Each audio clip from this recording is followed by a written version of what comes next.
আমি মোহাম্মদ মওদুদ শাহ টুটুল। আমি supply chain ম্যানেজমেন্টে জব করতেছি। তো এখানে জব করাকালীন সময়ে আমার বিভিন্ন সমস্যার মধ্যে আমি কিছু জিনিস ফেস করতেছিলাম।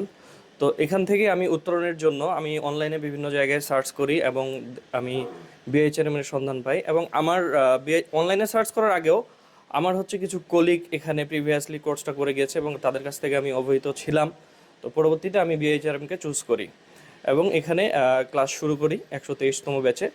এবং পরবর্তীতে আমি এখান থেকে আমার যে আহ, এখানে প্র্যাকটিক্যাল যে বিষয়গুলো আছে এগুলো প্র্যাকটিক্যাল এবং থিওরিটিক্যাল সমন্বয় করে খুব সুন্দরভাবে কোর্স কারিকুলামগুলো সাজানো। এবং এখান থেকে আমি আমার লার্নিংটা প্র্যাকটিক্যাল যে জিনিসগুলোকে আমি অ্যাপ্লাই করবো এগুলো থিওরিটিক্যালভাবে সুন্দরভাবে শিখতে পারলাম।